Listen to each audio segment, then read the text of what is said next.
बिहार में हो गया खेला। आज का दिन बिहार की सियासत का सुपर संडे रहा, जब सीएम नीतीश कुमार ने राज्यपाल को इस्तीफा सौंपा और बीजेपी के साथ मिलकर सरकार बनाने की दावेदारी भी ठोक दी। यानी मुख्यमंत्री तो नीतीश ही रहेंगे, बस बदला है तो सिर्फ विपक्ष।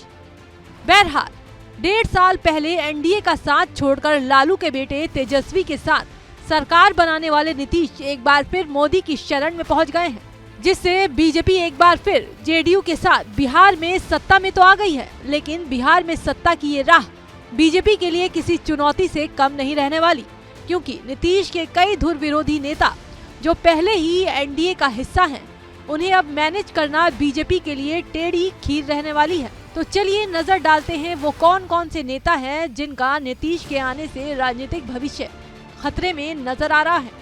नीतीश के पाला बदलने से सबसे ज्यादा कोई परेशान नजर आ रहा है तो वो है जेडीयू छोड़कर अपनी पार्टी राष्ट्रीय लोक जनता दल बनाने वाले उपेंद्र कुशवाहा। उपेंद्र कुशवाहा की राजनीतिक महत्वाकांक्षा जगजाहिर है। इसके लिए वो कई बार सियासी पाला बदल चुके हैं, लेकिन सियासी सफलता हासिल नहीं कर सके। 2014 में जब पीएम मोदी के चलते नीतीश बीजेपी से अलग हुए तो कुशवाहा हिस्सा बने थे।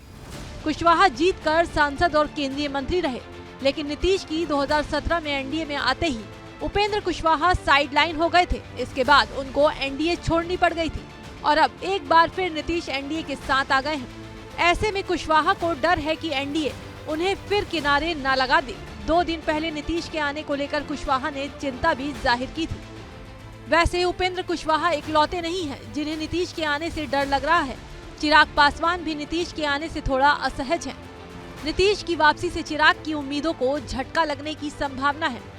साथ ही नीतीश भी नहीं चाहेंगे कि चिराग को बहुत ज्यादा स्पेस दिया जाए, क्योंकि उनकी पसंद पशुपति पारस है। पशुपति पारस दिवंगत रामविलास पासवान के भाई हैं और चिराग के चाचा। रामविलास पासवान के निधन के बाद चाचा भतीजे के बीच एलजेपी बढ़ गई है। कहा जाता है कि एलजेपी के 2 धड़ों में बंटवारे के पीछे नीतीश का ही दिमाग था। ऐसे में चिराग पासवान भी चिंतित नजर आ रहे हैं। तभी तो नीतीश के इस्तीफे के एक दिन पहले ही सब काम धाम छोड़कर चिराग दिल्ली पहुंचे और गृह मंत्री अमित शाह, बीजेपी अध्यक्ष जेपी नड्डा से मुलाकात की और एनडीए में अपने राजनीतिक भविष्य को लेकर चिंता जाहिर की। बहरहाल नीतीश के आने से कुशवाहा और चिराग दोनों ही काफी चिंतित नजर आ रहे हैं और दोनों ही एनडीए का हिस्सा भी हैं।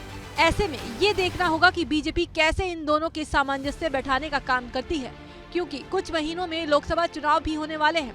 ऐसे में ये देखना काफी दिलचस्प होगा कि रूठों को कैसे मनाया जाए, कैसे उनके साथ एक सॉलिड डील फिक्स करें ताकि नीतीश के आने का ज्यादा से ज्यादा फायदा हो और किसी का साथ भी ना छूटे।